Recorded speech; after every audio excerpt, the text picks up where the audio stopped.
I'm sorry, I'm laughing already at this show. But on the left, the AEW locker room had to go to the meeting.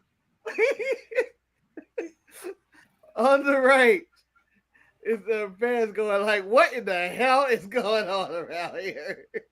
Why can't we just do regular wrestling? Why are we fighting in the backstage? Why is there drama on top of drama? Because that's how it goes down in AEW, apparently. Chaos. Chaos, chaos, chaos. and not the New Japan faction. Yeah. This is pure civil war. The dirt sheets are reporting civil war. Like this locker room is the Wild West. Or it's the locker room. And Manny, I'm sure you haven't seen this movie, but it's the locker room it's the school from Lean on Me, where everybody's just horrible. And it's the intro. It's just horrible. Like just horrible. This is what's going on.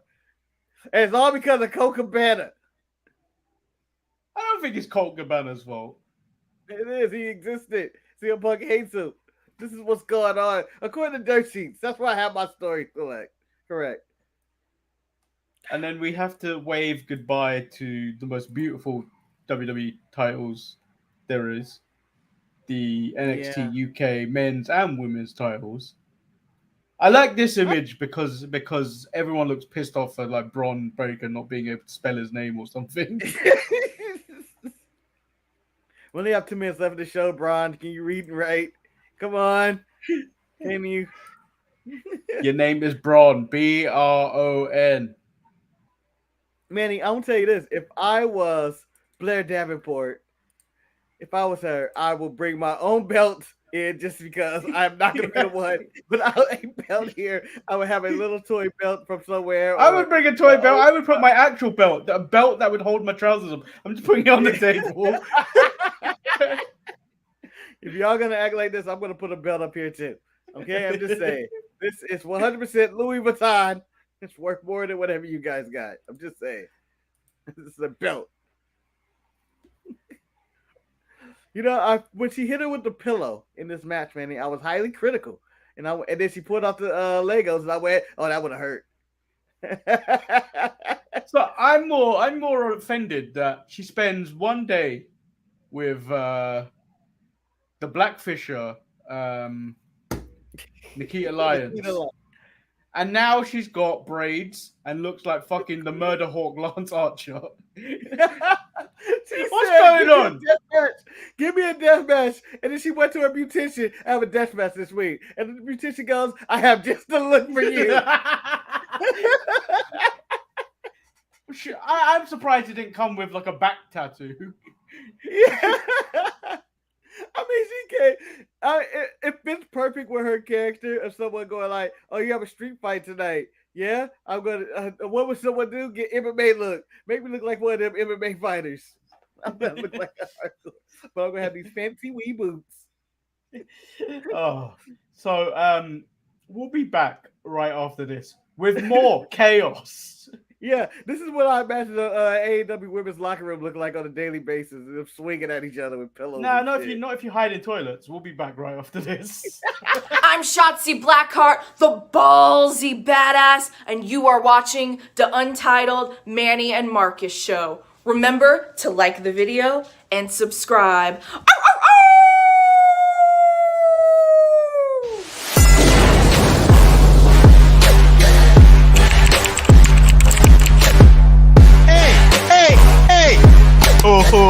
Check out the Marcus and Manny show.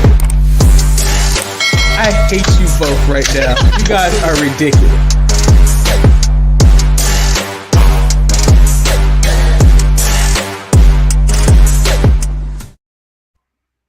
Oh, you're wearing an AEW hat now.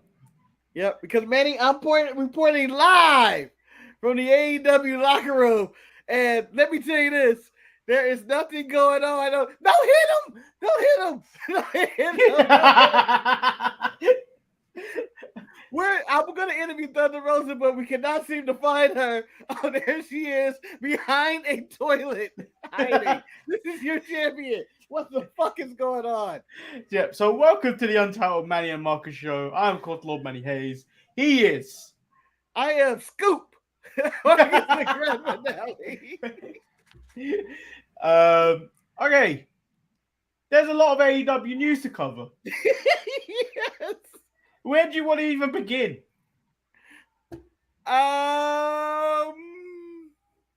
Let's start from the beginning, Manny.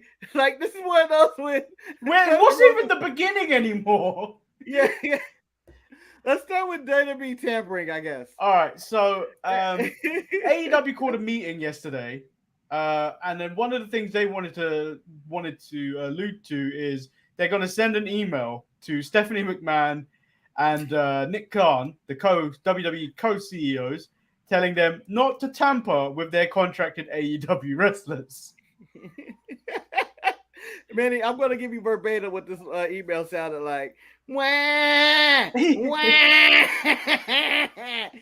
Wah! Stop messing with our wrestlers. Triple H, I don't care if you are in power and you would have NXT and love these guys and bitch try.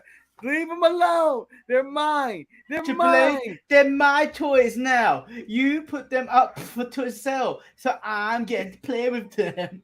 Yeah, what Tony didn't realize when he looked at the bottom of Adam Cole's shoe, it said Hunter on the bottom of it. These are Hunter's toys. He's taking them all back. He's coming for keeps. So allegedly, going alongside with this is Jericho said that WWE apparently had contacted him in order to get him, Sammy, and KO to tag together almost quite recently. So, #tampering. So, whether you believe everything Jericho says, he seems like a very company man for AEW, which, will be a part of their Raw speech, or if you don't believe him, whatever. What would they do together? Would they go after the tribal chief? Would that be the story? Possibly. But Jericho can't stop the tribal chief. Not even Lionheart Chris Jericho at 50 years old could not stop the tribal chief. I'll tell you who might be able to stop the tribal chief from that Jericho family. Ooh, who's that? His wife. Because where was she on January 6th? I would say that was the most disrespectful side in the history of wrestling or AEW, because where was your wife, January 6th? Who the fuck? How dare you? If that's it, that's the day that AEW says, that's it. We're not letting anybody with their fucking sides. We're tearing up sides just like Vince does. That's it. That is it. You disrespectful motherfuckers. You put your video game shit out there all the time, but you don't ask me where my wife was January 6th. I know where my wife was January 6th.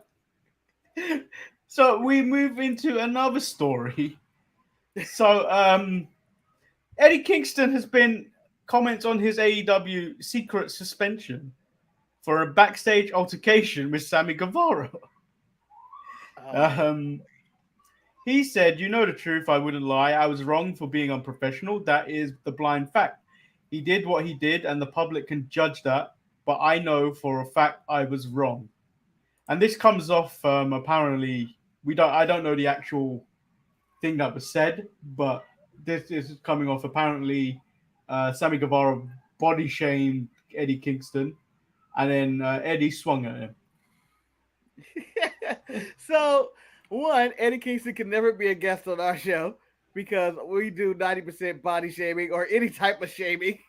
Yeah, but I don't think, and we shamed him for it. No, he didn't just wear a hat, Marcus. He wore he came dressed like he was ready for retirement, and we shamed him for it. He shamed him. I mean, we do all of this, and if Eddie Kingston work with us, he's swinging on us. And then whatever Sammy said was like, Eddie, you need to get in better shape. And he, going through whatever mental health, attack Sammy. And with all ferocity, I think he could kill Sammy if he ever got his hands on him. And then this has All Out implications because this match was scheduled for All Out, but it doesn't seem like it's happening now. All news reports state that they're unsure if Sammy's been suspended in this instance too. Well, neither one have been seen since. Well, Sammy's on Rampage this week, right? Yeah, against Doing Ruby something. Soho and Ortiz. Who I forgot Ortiz existed. I'm gonna be honest. When I saw it, I was like, Ortiz. Like, damn, I haven't even thought about you in probably a month since Santana went down. And then we've got more drama, Marcus. More No. drama. So How can we have more? How could this be? This is normally the story that starts a show and then we ease on down the road to get through a Dynamite review and then we crack some more jokes about that one story. How is there more?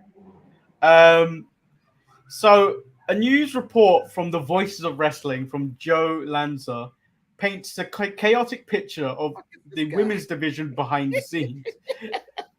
I'm crediting these sources. Lanza touched on the situations during his VOW's Instant Reaction live show after Dynamite on the women's division. He noted long-standing issues between Britt Baker and Thunder Rosa, who have allegedly been mortal enemies for years. This is the exact quote I'm reading this from. Mortal enemies. Yeah, Manny, I've always wanted to be in the presence of people who have mortal enemies. Mortal enemies. That is such an epic thing to say. Like, oh man, this has been a lifelong journey of hatred. Like, I've hated you since kindergarten. Like, we grew up. It's a Dr. Doom, Reed Richards situation. That's how much hatred goes to us.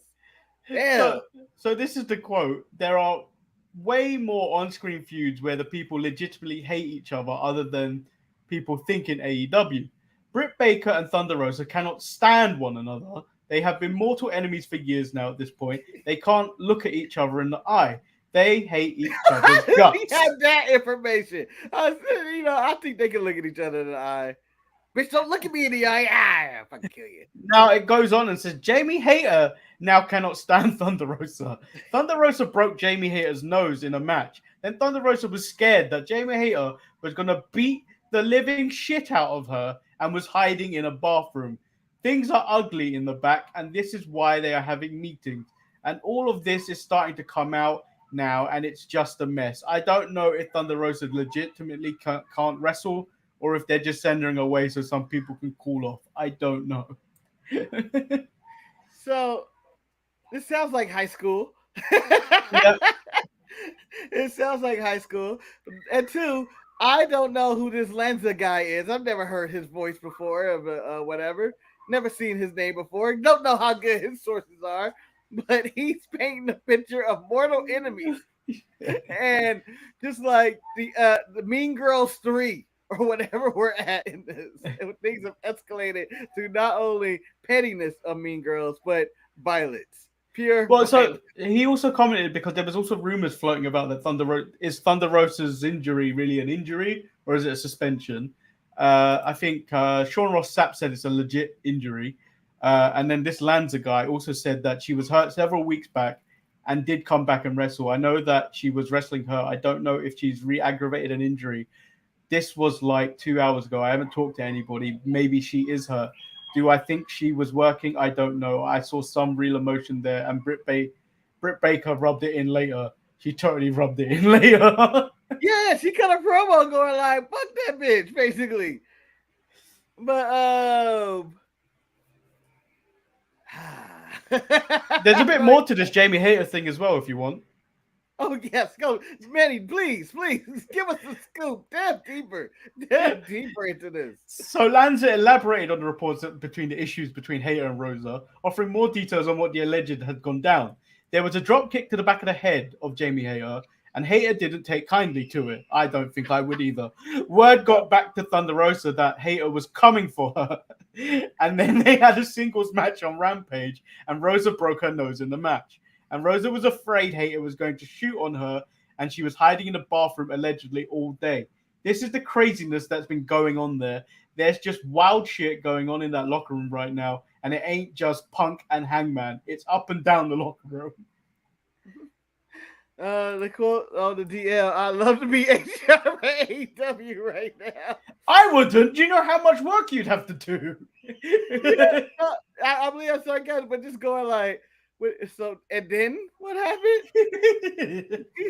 You broke her nose. Was that intentional, Rosa? No, it was not. Are you telling me the truth? No, I am not. And then briefly, because he did mention CM Punk and Adam Page, Punk commented, was speaking to Sports Illustrated Justin Barroso, and he said his promo was not his promo last week was just about selling tickets, nothing else. Whatever. I like the dirt sheet story of it. Oh, out of a coward on TV. I don't really want to talk about Dynamite anymore. I feel like my creative juices have just come out. Yeah, they have titillated my juices. Yeah, Maximum Male modeled this shit. They have titillated my juices, and the stories in the back are more interested in stories going forward. Like, I feel like I'm watching Game of Thrones right now, where people are just stabbing each other in the back and trying to ascend to the top or whatever's going on. The women's division has never been interesting in AEW, and now it is. Whenever I see them wrestle, I was like, ooh, do they really hate each other? Yeah. So what we just covered in the news was longer than the title match between CM Punk and Jon Moxley. I think that was entrance to finish as well. Because I think that was about 8 minutes. Jon Moxley walked to the ring as fast as he's ever did in his life. So the show opened up with Chris Jericho demanding an apology from Danny Garcia. Garcia said Jericho knew how much that moment meant to him to be in the ring with his hero. He hung with him for 30 minutes. Jericho reminds him of plenty of moments of this, and he's the greatest technical sports entertainer, and demands he call himself a sports entertainer. But before he could answer, Danielson comes out. No, you're not. You're a wrestler. As the crowd is chanting, you're a wrestler on a wrestling show. Yeah. Danielson tells him he can be whatever he wants to be, but agrees with the people that he is a wrestler. Garcia says he can't make his decision right now, and then shoves Jericho. And then this basically just leads to Jericho stating people called Brian the greatest wrestler in the world, but he's been here for 15 years and he hasn't seen it once. And then Jericho also claims, this was a bold claim, Marcus, because it reminded me of someone. Mm-hmm. It reminded me of someone, and I think you'll know who it is when I say this phrase. I know more about wrestling than you ever will. He didn't have to say I had 40 years experience, but Mike. I have 40 years experience. Why? Why did you bring him up? You tainted such a perfect show. Now I got a bad taste in my mouth. And then they're basically going to end up having a match at All Out, which I'm not sure I'm going to enjoy. It'll probably be good. I'm not sure. Yeah, it's going to be good. It's Bryan Danielson. He doesn't have a bad match, even though he wanted to call himself Daniel Bryan. Tampering. They're in his head. Come on, Daniel. You want to come back? I can see him. I am Daniel Bryan. No! This is basically Bryan Danielson's storyline, him arguing with himself. I want to stay in AEW for until my contract ends because I'm a pro wrestler, but I also that sports entertainment shit seemed like it was okay over there right now. What's going on back here? We're in the jungle back there, baby. Seeing as Jericho wants to be a sports entertainer, do we add a sports entertainer gimmick to this? Ladder match for the custody of Danny Garcia. Ooh. Or if it's Jericho, it's a mimosa ladder match. Ooh. Where there's mimosas around the ring, and then the person got to climb the ladder and throw a guy through a mimosa. Yeah. Which is gonna burn your eyes when you get in there, damn it. But the conversation technically makes no sense. Are you a sports entertainer or a wrestler? Who honestly, if this was a legit sport or show or whatever, who legit gives a fuck? When I saw this match was going to be first, I knew we were in for a good one. King Dax Harwood versus Jay Lethal. And they didn't disappoint. Nope. Again, the campaign for Dax to be Wrestler of the Year. He still has my vote. We're on the way in August. We're in August. And Dax is still throwing out bangers. Like, consistently, at least once a month, you'd be like, oh, Dax had a banger that month, you know? Whether it's tag team or singles. And I 100%, I think that Dax is the only person in AEW with a sane presence. Maybe Cash. He's never around as much. But Dax is the only one back there who's just like, I'm just here to do my job. I'm going to do it very well. These people are going to love me. No drama whatsoever for me, except for when he goes on Twitter and be like, CM Punk's happy. No! And then Lethal steals a victory, and then Sanjay got on the mic and said that on their team at All Out, it's not going to be Sanjay Dutt and Satnam Singh. It's going to be the Motor City Machine Guns. My response was that. Yeah, but everyone else seemed to be really excited. I know. But I like the Machine Guns. This is fine. Whatever. What's the point? What? This is a heel faction. I'm supposed to root against the Machine Guns? I'm not rooting against them. Have they ever been heels? I don't think Can't root against them. I'm pointing in my hand. What? FTR want those problems. I feel like FTR will fuck them up. FTR and Wardlow versus the Machine Guns and Jay Lethal. Wardlow's enough. Yeah. So we've already mentioned Thunder Rosa's injured, and there'll be an interim champion crowned at All Out. Later on in the night, Christian accepts Jungle Boy's challenge. Didn't really care about that. Good for him. Another thing I didn't care about was Carlton Gunn versus Billy Gunn. Hold on. I cared because there's a lot going on here that I think this is the main problem with this goddamn show today.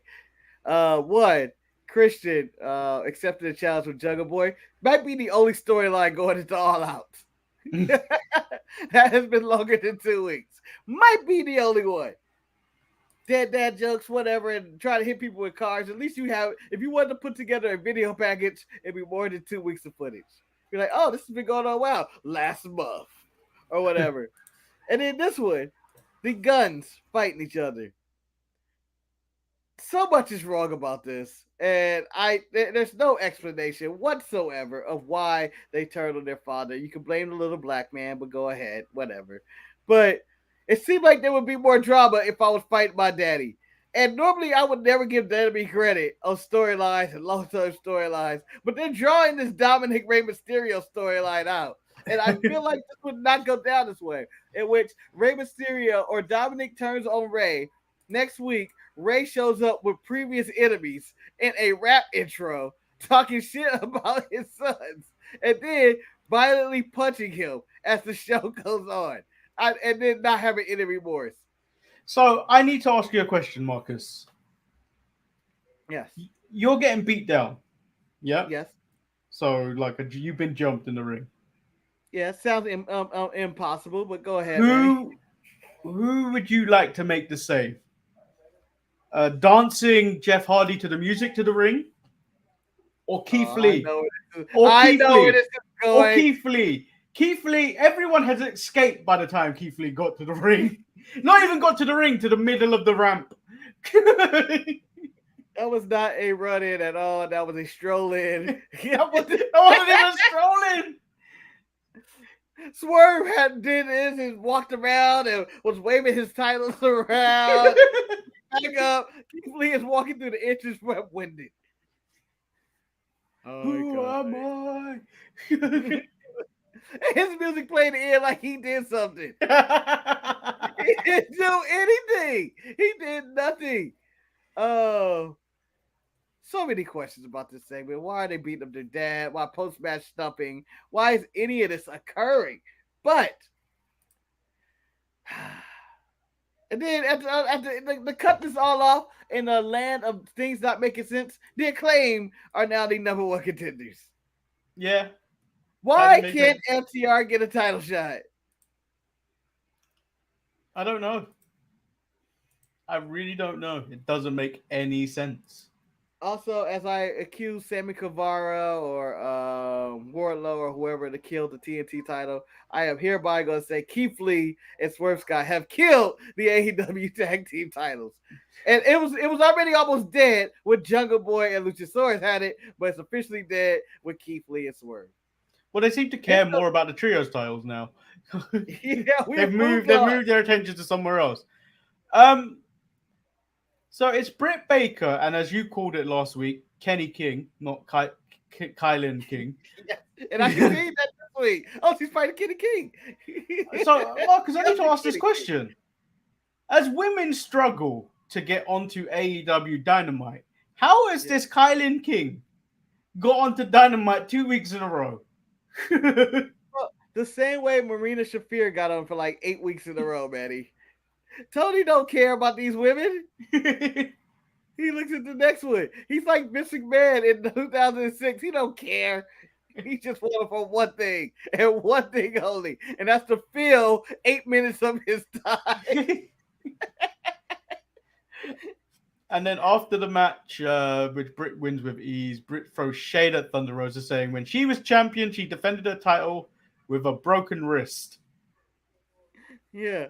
And like, oh, there's more shade being out there towards Thunder Rosa, maybe CM Punk a little bit with his ankle. I don't know, but Tony, control your ship, okay? It shouldn't be. Everybody's running wild on you right now. Everybody's saying whatever the fuck they want. For someone who like, oh, we're bleeding into reality here. Like, when you watch NXT and they did the Waller Effect show thing and Apollo and him going at it, I didn't for 1 second think, they're throwing hands in the back. In AEW promos, I'm thinking, man, they might throw hands. There's some fake catching going on back there. On the DL says what happened to Ember Moon. She's having a Rampage feud with Jade Cargill, which no one seems to care that much about. We get on to Jon Moxley versus CM Punk, the champion versus the interim champion. This is a squash match. I don't think CM Punk was ready for this match. I think they were like, I don't think he's at the stage where he should be. Yeah. Or if it's storyline driven, I don't know. Yeah. I knew something really screwed was happening when this was in the middle of the show. Like, this is just like, hey, what's going on here? Like, why is this trios match bigger than the AEW World Championship match? And so when it was going on, I was like, oh, okay. Oh, it looks like, oh, it's over. Yep. And it went back and forth. And I was like, the drama has thickened. Like, this has added more speculation to the drama more in the back that CM Punk is done with these fucking people. He's not getting his way. He's picking up his ball. He's going home. He's unhappy. Just give the title to Mox. I'm not going to lose it all out. I'm not going to lose to Chicago. I got Brett. Like, this company does have a hard-on for the Hart family, as they mentioned earlier throughout the show, in which they're talking about Owen, Brett, Stu, whoever, and they're always doing Bret Hart emulations and stuff like that, or they're teasing a sharpshooter here and there. So, I don't know. I don't know what's going on here. And I'm done speculating. Just give me AEW Backstage. Give me that show. I don't want what's going on in the front. But he didn't hurt. His hurt foot was his standing foot when he kicked Mox in the head. That was the foot he hurt. But then it was interesting. It was interesting. Mox didn't have to bleed to win this match. I didn't even have to take my own blood, which means Mance Warner, Willie Yuta. Who else did he go through a million times? Danny Garcia, probably. I don't even know if that happened or not, but it probably did. All these fucking people who pushed Mox to the limit and made him bleed. CM Punk, get off me. Get off me. But they were playing the narrative of Punk. Did Punk come back too soon? Did he re-injure himself on commentary? And then Moxley said in the back, best in the world, my ass! Yeah, my ass. I'm the best. I'm in my prime 2022. Yeah, Moxley, baby. Woo! As the entire company burns to the ground. And then we move into a Ricky Starks promo where he cut a heartfelt promo where he considered Hobbs his friend, but now he considers him a low-down snake. Yeah, you attacked my neck. You're my friend. You fucking betrayed me. I fucking hate you. You did all this, and I was like, back to pro wrestling we are in. And I mean that in a good way. Starks delivered a hell of a promo. And it's so and emotion. And emotion. He went all in. Like, I believed everything this man was saying out there. And I was like, how could you really do that? Like, I was talking to my TV. I got caught up in my stories. Will Hobbs, you ain't shit. Like, if I saw Will Hobbs on the shit, I'm throwing a bag of chips at him. Like, you ain't shit, Will Hobbs. You ruined Ricky Starks. He was your brother. He was your brother. I'm gonna kill you at all out. And then I didn't expect this to go half an hour, but it did. It was United Empire versus Death Triangle. So there was a segment in the back. Can you tell me what the difference between the two things that Pac said was? Tonight, we're not going to kill you. We're going to murder you.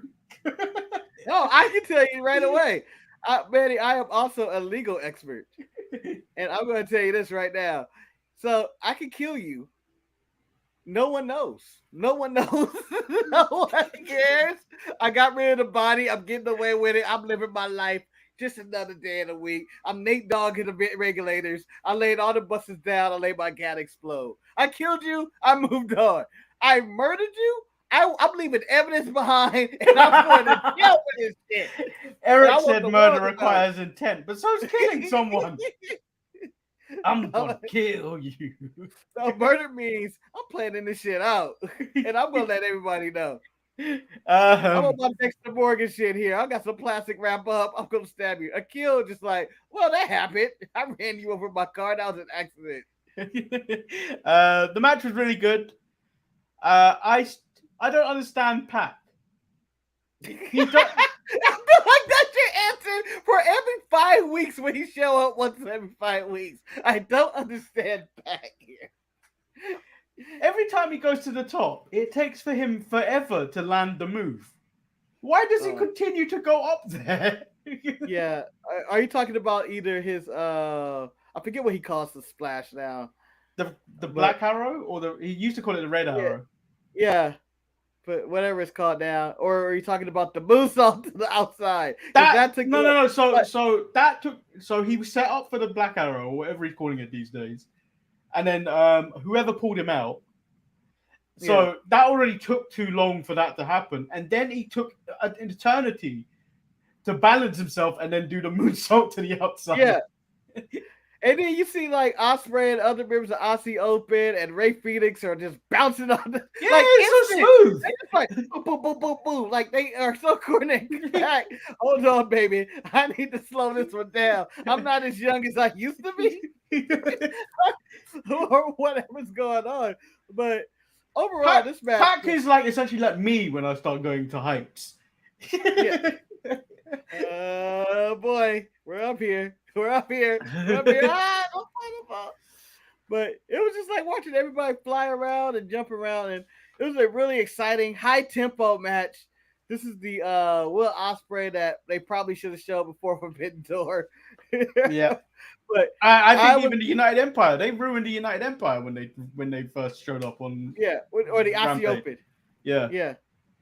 And it's nice that they actually get a showcase. I thought, and I said this on ETE, the most watched show in the alternate universe. I think that may have been the worst show you've ever done. Oh, what the hell? It's got 9 views. I know that, Manny. I know what it is.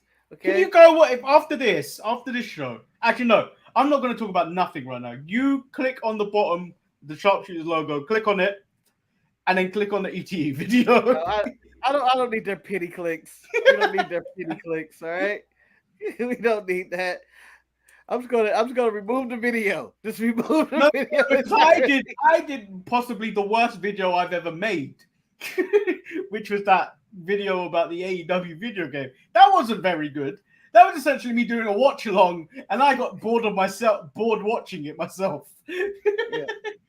If ETE was a show, Warner Brothers on would have probably canceled us. They would have been like, "What are we doing? What are we making this for?" We don't want to hear about Nick Aldis. I think that's what it is. You mentioned Nick Aldis far too much, and people don't want to get involved. We barely mentioned him on the show. We covered NWA 74. That's going to preview. That's going to come out this weekend, and we talked about the G1. And I complained about Okada.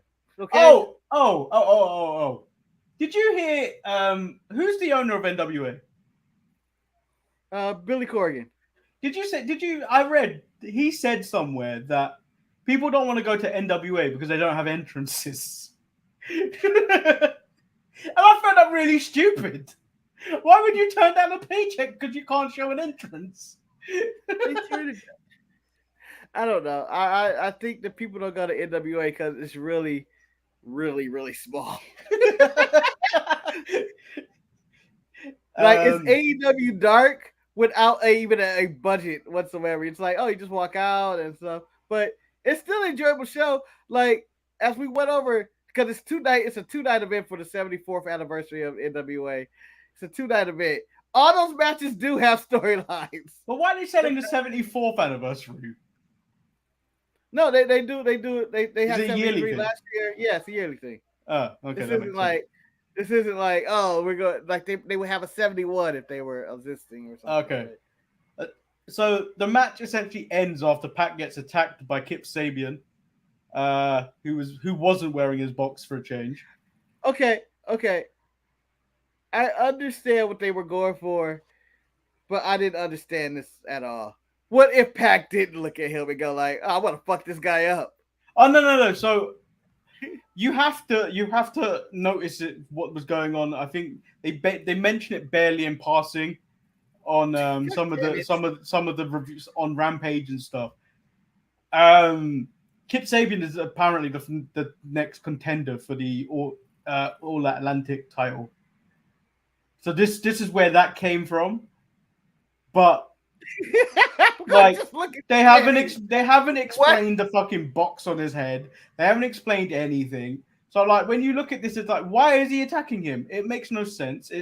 So like they briefly mentioned it on commentary today. It just none of it made sense as to why he decided to attack him. If you didn't know what was going on. And then I just want to point out to the person that called me a chipmunk motherfucker. There's a news story that said he'd been wearing it for well over a year. So suck my dick. Oh, you're still on the chipmunk motherfucker thing. No, I just wanted to point out. I just wanted to tell that guy to suck my dick.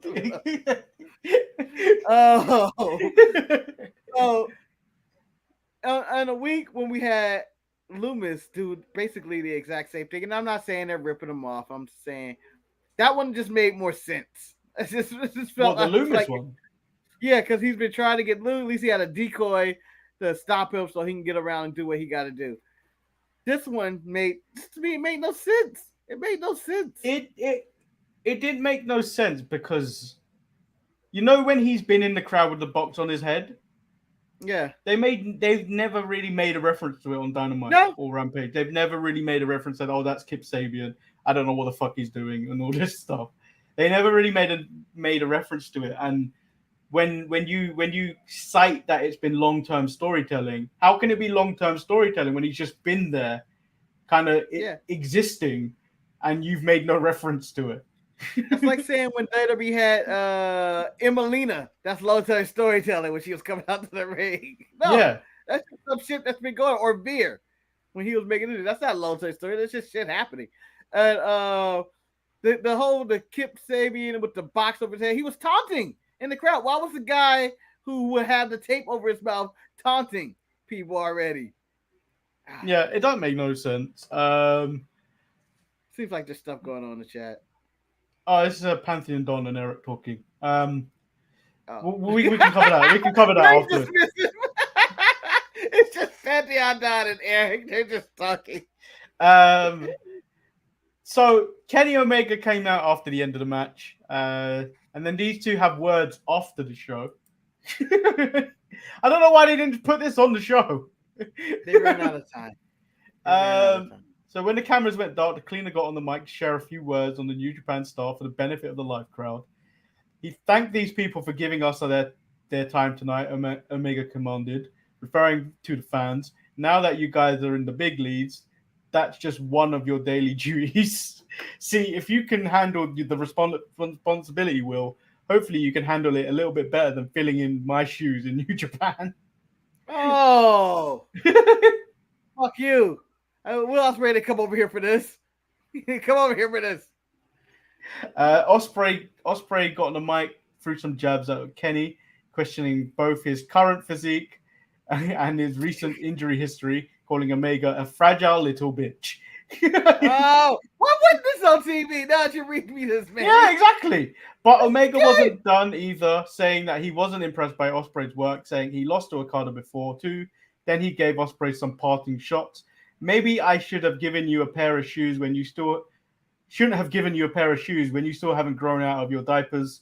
Omega said before, sarcastically saying there will be no heat between the two. Of course, the feud between Ospreay and Omega have been brewing for quite some time and took a different tone earlier this month when AEW issued a cease and desist order against Ospreay for wearing a t-shirt he produced playing off of Omega.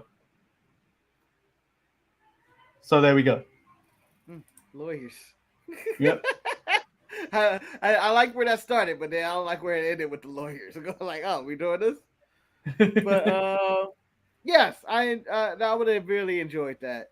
It was a really fantastic match with a weird ending with Kip Sabian. But other than that, you know what? I'm giving Dynamite a mid thumbs up. It's a mid thumbs up. I like. What's that? This? Yeah, that's one of these where it's the only thing that's holding it up. Backstage drama. Yeah. Just seeing what's gonna happen next. So speaking of all the backstage drama, I did answer a question. I would, seeing it's the end of Impact, Dynamite, let's answer this before we move on. Do you feel all of this dissent in AEW existed and they were just waiting for Omega to return in the women's division? Maybe. I don't know. But so from what I recall is Kenny was still appearing backstage. Oh. I just think this is this thing smoldering. What's the word I'm looking for? Smoldering. Yeah, smoldering over or whatever. I'm trying to use. It's boiling over. All right, just things. Temperament. Everything's just coming up together at the same time, and all this built up angst and anxiety, and and maybe even WWE's Tampering has something involved in this. With their people, they have their people in there, and they're like. Triple H and Stephanie on the end. I give you more money, right? You got to be working all these fucking indie shows too with all this. You have a light schedule. I good. I don't think it had anything to do with Omega. I think Tony really didn't have a grasp of how to run a proper wrestling company with to deal with people. Like you've already seen it in the NFL. His relationship with some of the players in the NFL. Mostly the black players, that he just doesn't get on well with them, and then takes it to Twitter when he shouldn't.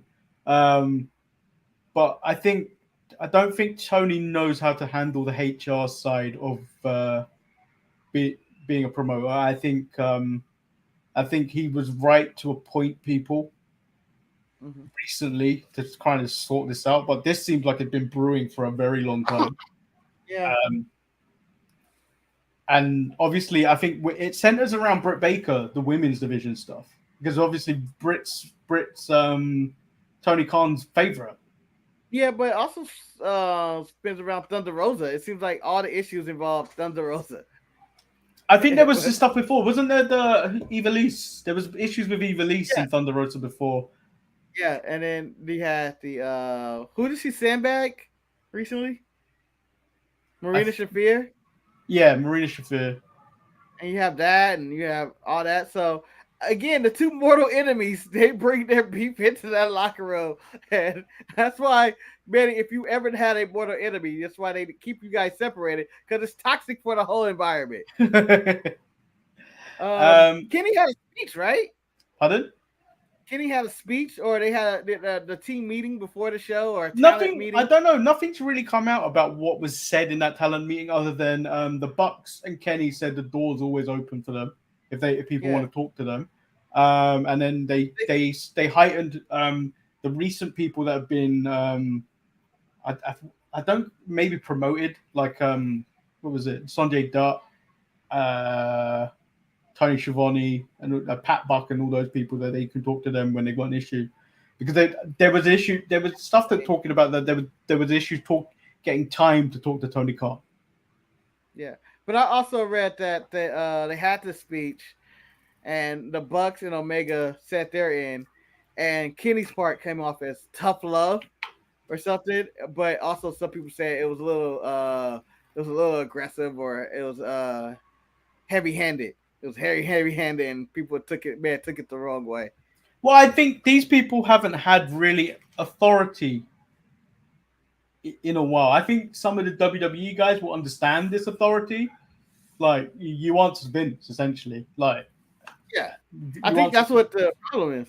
Yeah, but like, I think a lot of these people haven't had anyone to rein them in for a while, especially some of Tony's favorites, to be like, you know what, this bullshit's unacceptable and stuff like that. You can't be doing all this stuff. Yeah, and I think a lot of it comes out because of all of them talk as well. So all of this shit comes out. So like this probably could have been dealt with internally, but like someone always leaks it. Yeah, but how do you feel this one? That's just pure speculation, whatever. They took a piece off the board of AEW that was there, a part of management, an EVP, if you will. They took Cody. How much is Cody not smoothing some of this over? Like, maybe he was able to talk to people in the back better than the Bucks. Yeah, I think maybe he was able to be like, oh, this is how it goes. And people were like, I want to listen to Cody. Well, I think Cody was probably one of the few that knew how to be an EVP. But then obviously when Cody left, some of the interviews he did when he left was like, I don't really want to be doing that. Yeah, I think that's what led to him leaving. It was like, I was smoothing a lot of stuff. Like, he was smoothing a lot of stuff over. And he was just like, I'm tired of all this. This is a lot of drama and a lot of work.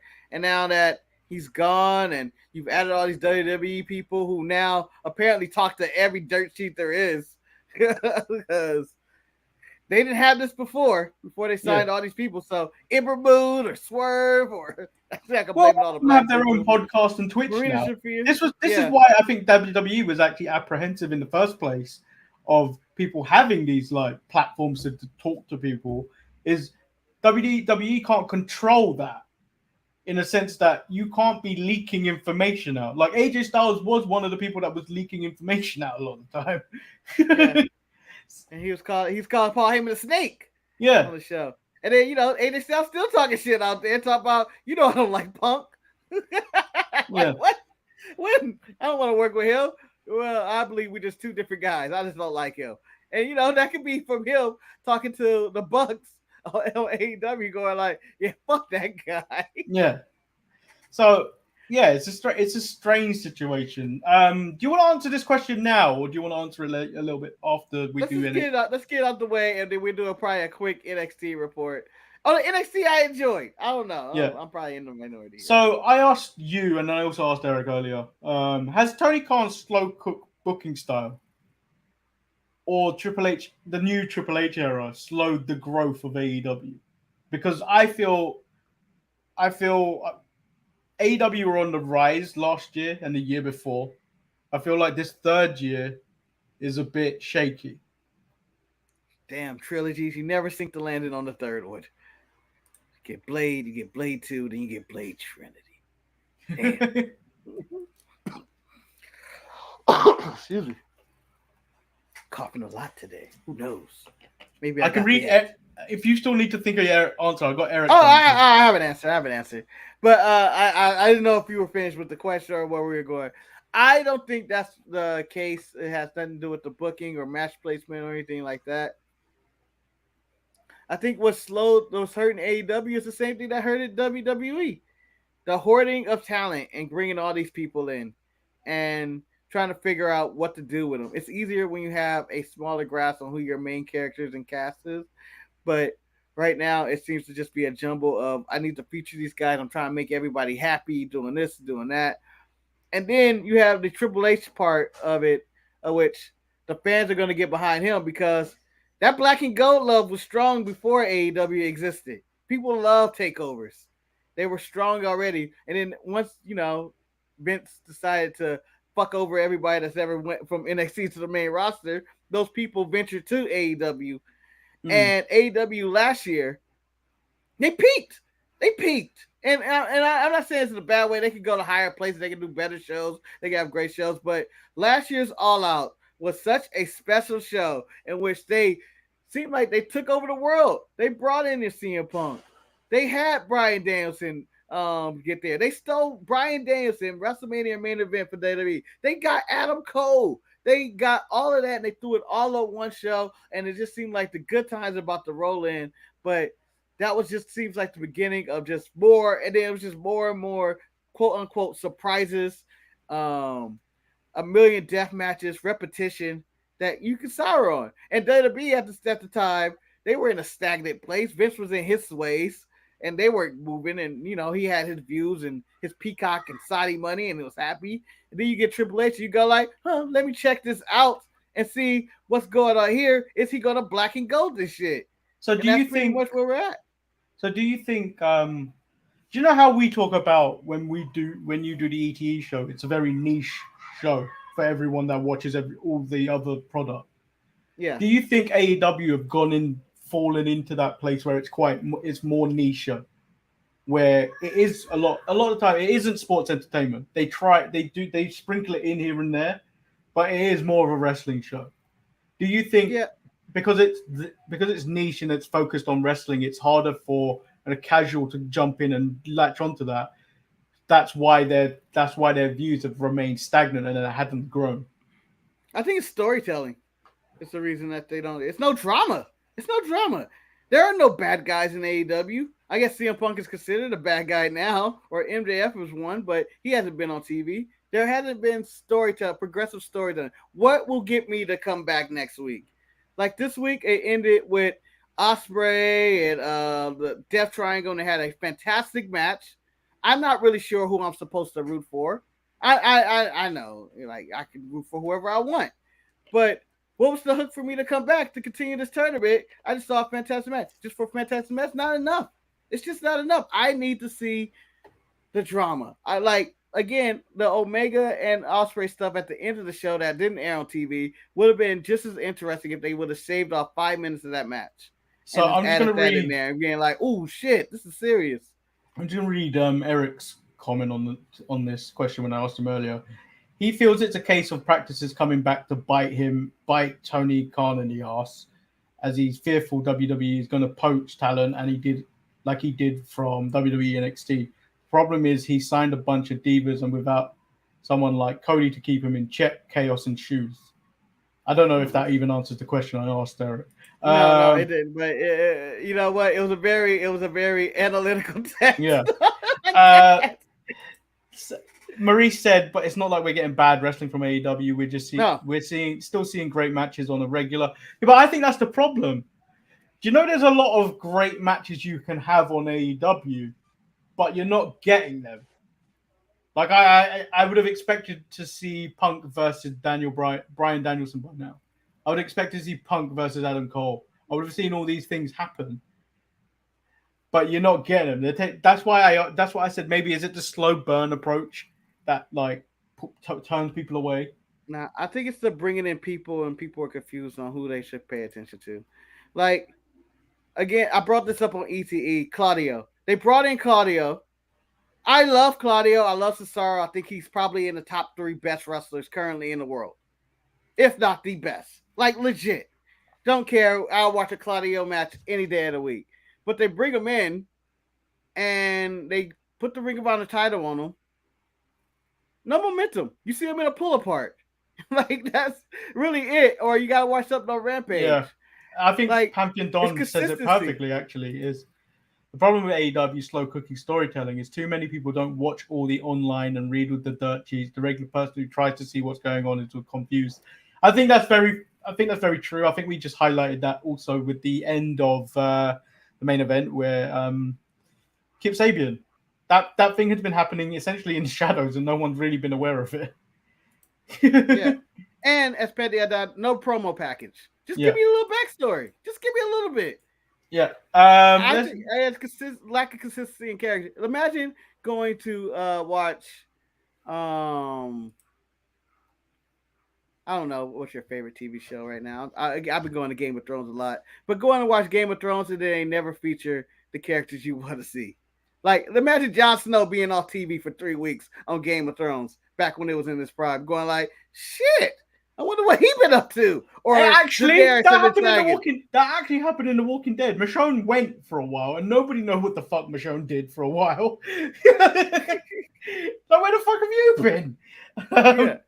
And you'd be like, "Oh, where's this character?" Like people attach themselves to characters, and a lot of time a lot of the characters that you want to see featured, like I'm a fan of FTR. I would watch FTR every week, but FTR ain't doing shit on a weekly basis. They're doing shit everywhere else, but in their brand of AEW, no. I'm a fan of Miro and being a redeemer and God's Fair Champion. You get a video package about him once every 3 weeks. Hell, I like the House of Black. Where the fuck have they been? Marcus, before we move into NXT, would you like a palate cleanser away from all the chaos of AEW? Yeah, because we're already an hour in this show, man. I know. I had a gift today, and I don't know how we're going to do NXT. I had a gift for you. I said, I got to talk about Legos. Who won the G1? Okada. Okada won it. Is he your favorite wrestler in New Japan? I think he's the best wrestler in New Japan, but he might be my favorite wrestler as well. Okay, and then what's your favorite thing to do in the park? I don't know. Go down a slide? I don't know.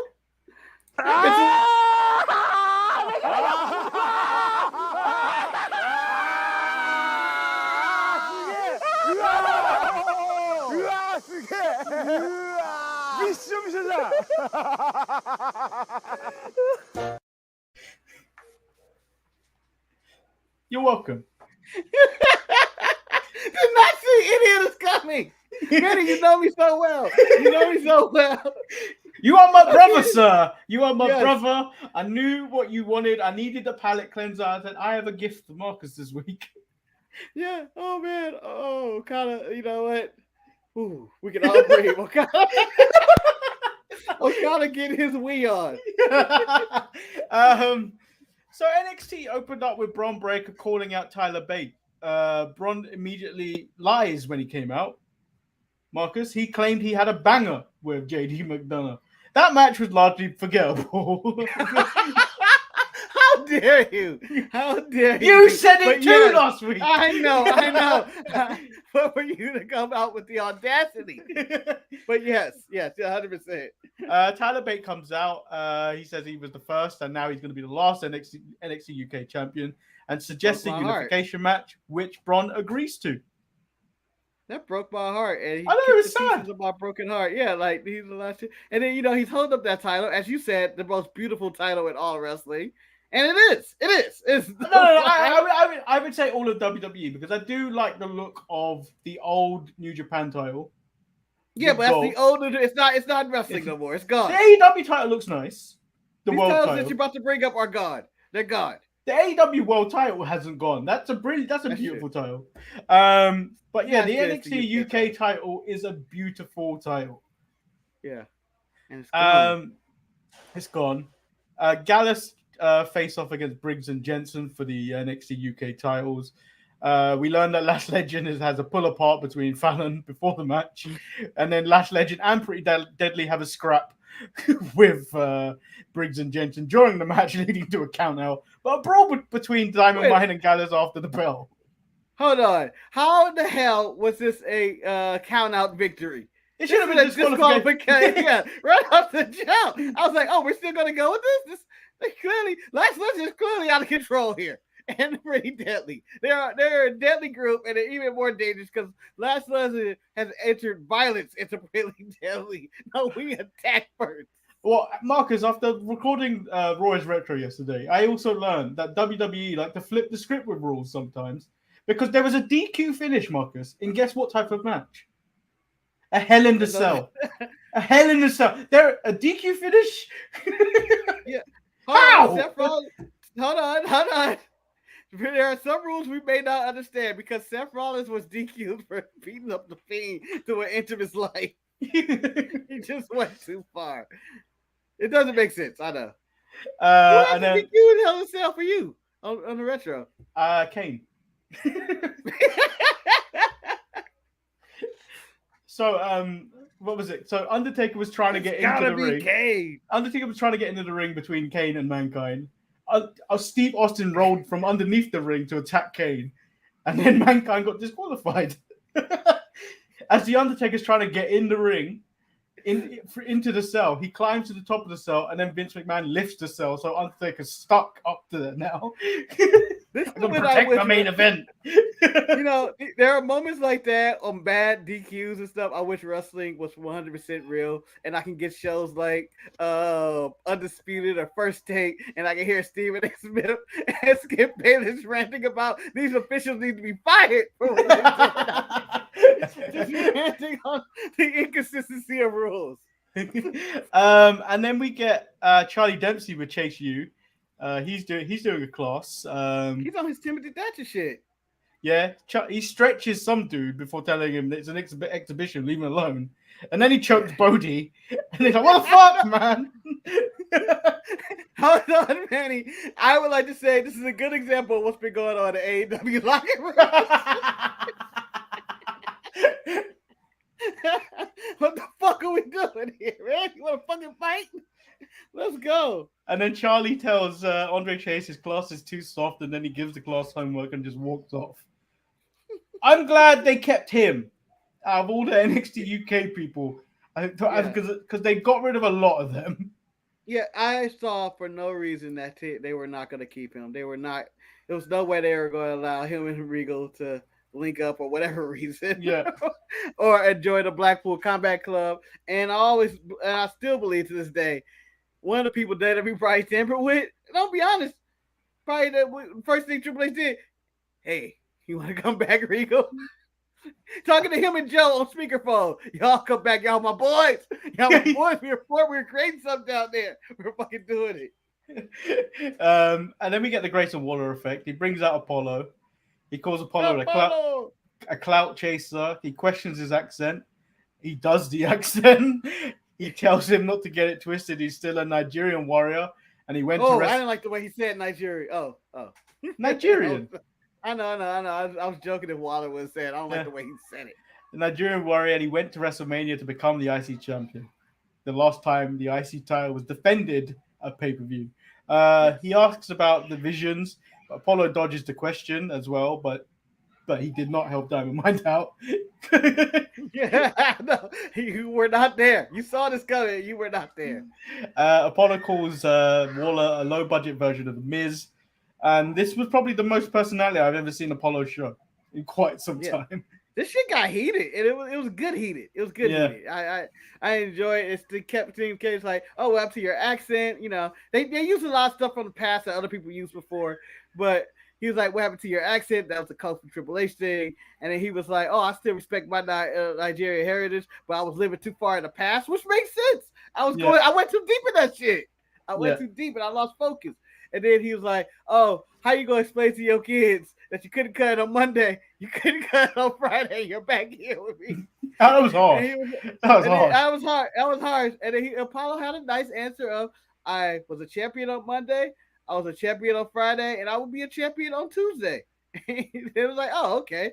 And then he punched him. I enjoyed this segment, and I thought, you know what, the Waller effect added something different to the typical WWE talk show. It added Instagram. He was actually live. Javier Bernal versus Cameron Grimes. So Javier Bernal has been the guy in the background taunting Cameron Grimes for weeks. Not now. Not now. But he's also apparently been on Level Up a lot. And he impressed the scouts. Schism was watching from the platform. He wishes Cameron good luck before the start of the match, even though it was a squash match. And then in the back he starts talking shit to some lady in the back. Before security tells him to hit the shower and calls him a prick. Yeah. And this is the second time the security guard was featured with this guy. So I'm assuming the security guard will be a wrestler, or are they going to have a match or something? It has to be a wrestler. He's the only Marcus, he's the only security guard that has a name. They refer to him as Hank Walker. Such a generic name, but also it's a kindergarten name. Oh, Walker's over there. You just call him Walker. But you don't talk to a lady that way. I thought Sanga was about to interject. But no, this guy was like, you speaking about Sanga, we were supposed to get a trip between Sanga and his ladies. That didn't happen this week. That didn't happen. They cut that. That must have went really wrong. So we moved guys, we cannot air this. We cannot air this. We move into Indy Hartwell versus getting Blair his dick sucked. Indy Hartwell versus Blair Davenport. Match was basically another squash for Blair Davenport. Blair Davenport claims that she is the rightful heir to the NXT Women's Championship. Mandy Rose says, "Nuh-uh, honey," and you better put some respect on her name. Yeah. To which Miko Satomura comes out. Yeah, with her Walker. No, I'm joking. He said, "Mandy, you are wrong. You're wrong. You are not the most dominant woman champion, because that would be me." Yeah. So respect the final boss. And you know what? She came out like a boss as the final boss. And Blair, who was apparently still number one contender because she never had her, because she got injured and never actually completed her match or whatever. I forgot what happened, but she is still the number one contender. It was like, nah, y'all got to fit me in this way. Another person in there to protect Mandy in a solo match. Yeah, Mandy's solo matches aren't the best. Yeah, so Blair essentially weasels her way into a triple threat match. But that wasn't the main segment of this. Mandy, we got the feels. We got continuity between NXT and the main roster. Something we have never had under the Vince McMahon era. This is the segment that killed Vince McMahon this week. We're not connected to that. In which Indy Hartwell is going through it, and she's going through her emotions. Seems like she's about to leave her boots in the ring and retire. And then out from behind on the ring, the wanted criminal Dexter Loomis shows up. They slide together. They make out together. He carries her out of there, only into the back where Dexter Loomis is arrested. We had nothing but the Index reunion, only for a separation, which was so dramatic and well shot. And I was like, there's no show on TV that's going to give you this drama. So someone said in the mid-card mess last night, how does Dexter Loomis keep getting away from the police or getting released from the police? Everyone avoided the obvious answer, Marcus. Yes. It's white privilege. Yes. Where's the Miz? Well, the Miz was probably in the boot of the car he turned up to the arena in.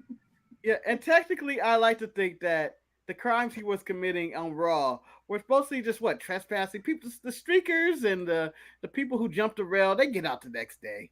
He hasn't really committed a real crime. Now, this time he committed a real crime. The Miz is still missing. I would like to wonder. I like Raw to be like, we have yet to hear from the Miz. We have no idea what happened. So we get Cora Jade said she came for the virgins and complained at her on Twitter. She's like, date a real woman and not your blow-up dolls. Oh, she's so bad. She's so edgy. First of all, these blow-up dolls are becoming really fancy these days. They're not just blow-up.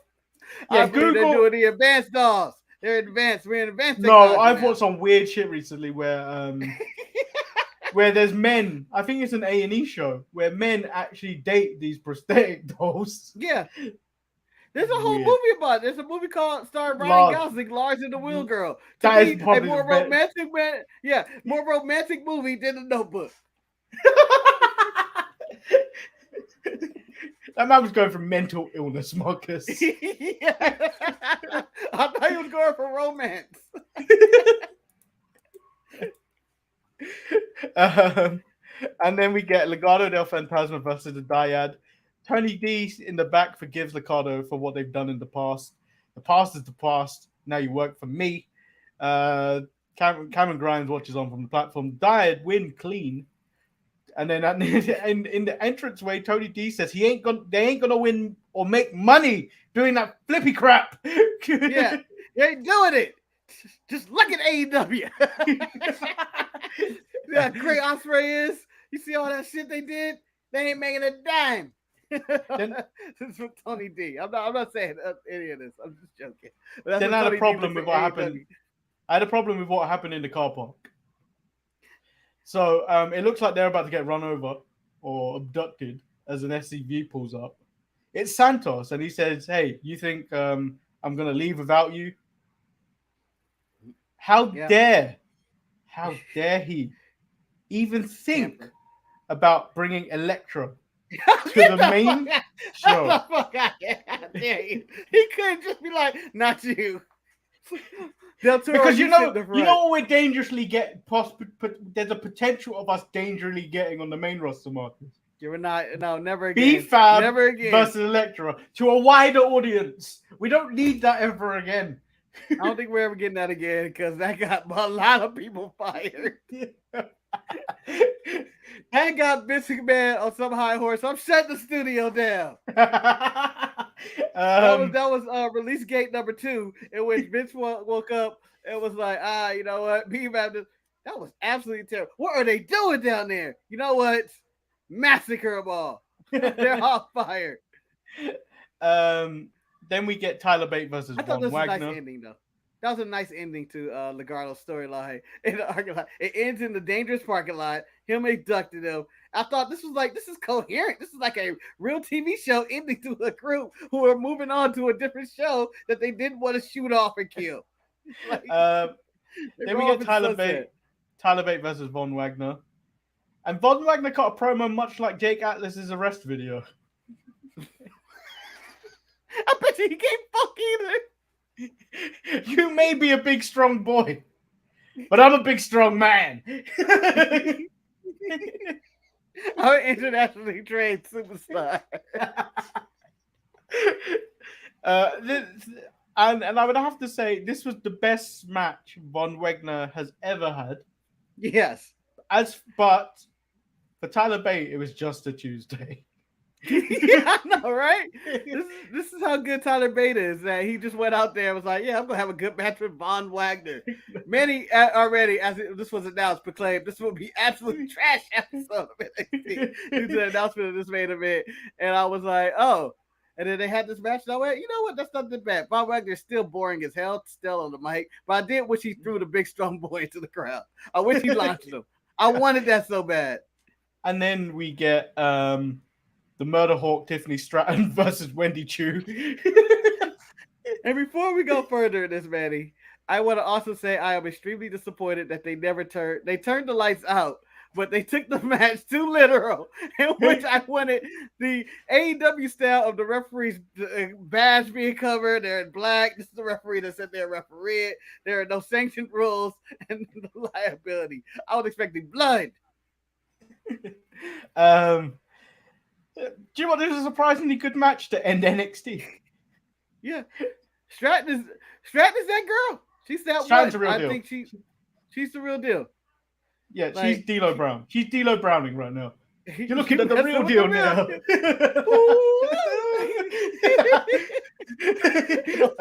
Hey, those cornrows were blacker than D'Lo's, though. I'm gonna say that right now. Blacker than D'Lo could ever be those cornrows. When did you brought Lego to the party? When did you went for powder to the eyes? No, cocaine, patent cocaine. Yeah, Tiffany Stratton went for the cocaine to the eyes, but then Wendy Chu countered, and then put her for a bed. Not a table, but for a bed. I enjoyed the bed spot because I was like, that makes sense. It makes sense. They want a table, they got bed. But I think that I would have enjoyed the spot more if they would have pulled the bed from under the ring. Just if I could have saw that. I'm sure they did in picture, but I wanted to see the bed get pulled under the ring. And I will tell you this also. The Lego spot is not new. I've seen it done in other wrestling promotions and whatever. I've seen it done on indie. It was an indie spot. Yeah.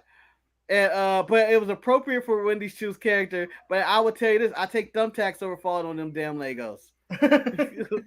Those things are sharp. They have sharp edges. They hurt like hell. That shit hurts. And then her hitting her with the pillow with the Legos in it, I feel like that would hurt too. I don't think it would hurt as much. I don't know. I don't think it would hurt as much because it seemed like that was spread out across the pillow. So like I feel like most of the pillow would cushion the blow of that. Maybe she pulled out more. I wish, and again, they did get the TV-14 so they can have the holy shit chance or you sick fuck chance. So if it was TV-14, those Legos would have been fire. Legos with thumbtacks on it. Why? Who invented such a dastardly device? And then obviously the show ends with everyone signing the contract, which we alluded to earlier. It's a classic ending. I enjoyed this. I don't know why I enjoyed them all signing the contract together. But again, if I'm Blair, I put my belt on the table. Don't care what it is. What I got me one of those belts with a little M on there that to get swap meets. I'm putting it on the table. So, or I would have called Will Ospreay and say, let me borrow one of your belts. Please. Let me get one of those. I lost the Rev Pro one, and I need the U.S. title for Dynamite. Damn you! This relationship is over. But this was a really good episode of NXT. There wasn't really that many good matches on it. There was better matches on Dynamite. But overall, there was an enjoyment about it for me. It hit the feels with Indy. It closed off stories. I don't know if Indy Hartwell's done with the NXT roster. I thought she was going up, and then all of a sudden that door closed when the police showed up. Yeah, like oh. And then you had the whole what you call them? The Legardos are going up to the main roster, and then the main event, Tyler Bate and what you call Von Wagner had a good match, and so it just adds continue their drama. Yeah, it just adds to what we were saying on Tuesday, where at the moment in WWE there's an excitement about the unknown in WWE because you don't know what fucking direction they're going in. Yeah. Which you kind of had. With this consistency is what they're going with, and not Mr. Vince off the wall shit. Although I do miss some of that random ass shit that he was. Well, they were suggesting Vince McMahon was starting to lean towards dementia, where he would forget that things had happened, and then that's why a lot of these changes were happening, as well as people changing his mind on the day. So it's good that he's retired. But you saw this kind of stuff with AEW where it was exciting to watch AEW because you didn't know what was coming. But I think there comes a point where there's too much, and then you have to go back to what works in wrestling, which they don't do. They do what works well for their company, and that's where it gets boring sometimes. So I just need to freshen it up a bit. AEW have some of the top promo guys in the game, and I want them to be able to shine in the promos. Like anyway, you can give me a great match anytime they want. They have a very talented roster, but when they give me Ricky Stark promos or Miro promos or even Mox talking shit or Punk, the segment between Mox and Punk, give me some of that shit on a weekly basis. I'm down. Yeah, let's go. Lean into that. So that was this week's wrestling. It's the best news week ever. It really is. We start off with Jake Atlas being arrested, which is the most fucking hilarious thing I've seen this week. Well, outside of this.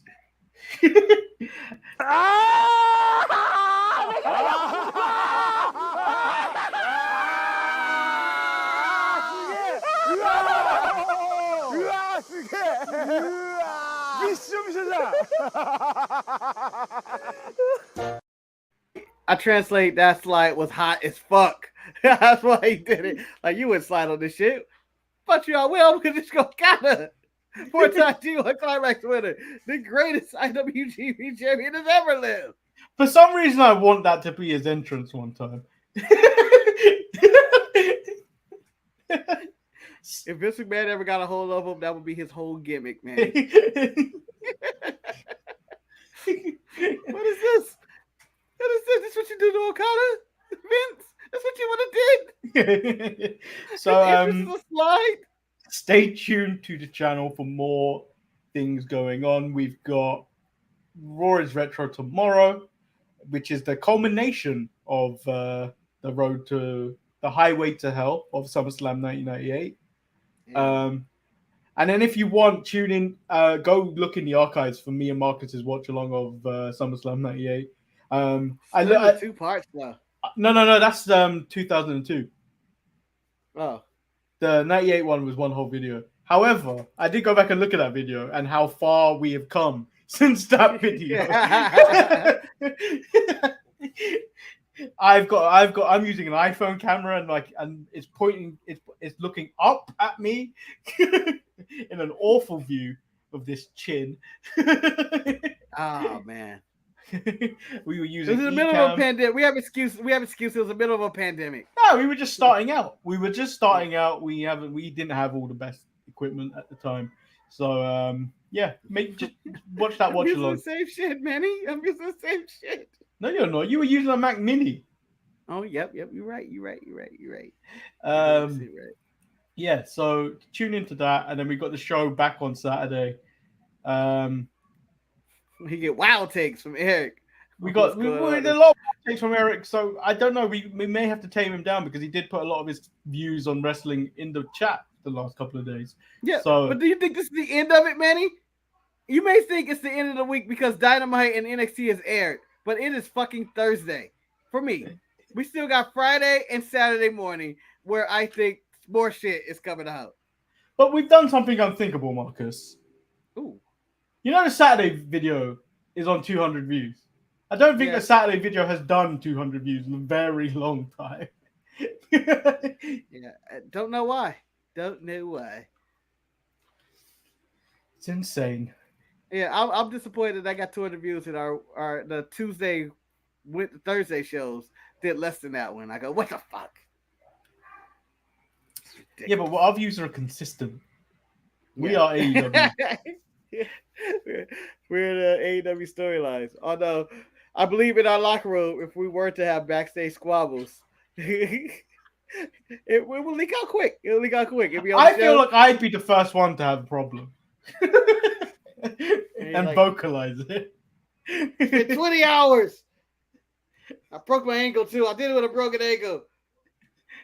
And then I'll be in the diva. I will full CM Punk and be like, no, I'm not dropping the title to you, Manny. Why are you dropping the 12 pill about to give me? I'm not dropping the title. I'm putting you over. Roy's Retro, I announced myself as no longer Lord Manny Hayes. I'm King Manny Hayes. Ross doing interviews talking about, no, everything's good. Everything's good.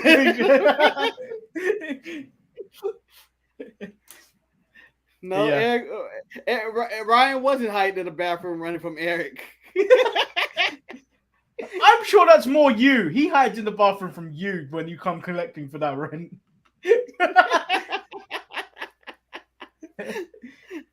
Well, our bathroom is so small, it's nowhere to hide there. But like, yeah. Oh, you're hiding? I'm hiding. Okay. Can you get out my way? But yeah, make sure you stay tuned to the channel. We've got stuff coming out all over the place. And then there's a watch along on Monday, SummerSlam 1992. The 2 years before the greatest year ever, but the year that the Intercontinental title main evented a pay-per-view. Yeah, real drama on that show. So we'll be back with all that content. So stay tuned, like the video, subscribe, and all that nonsense. We're on the quest to 400. Peace. Woo.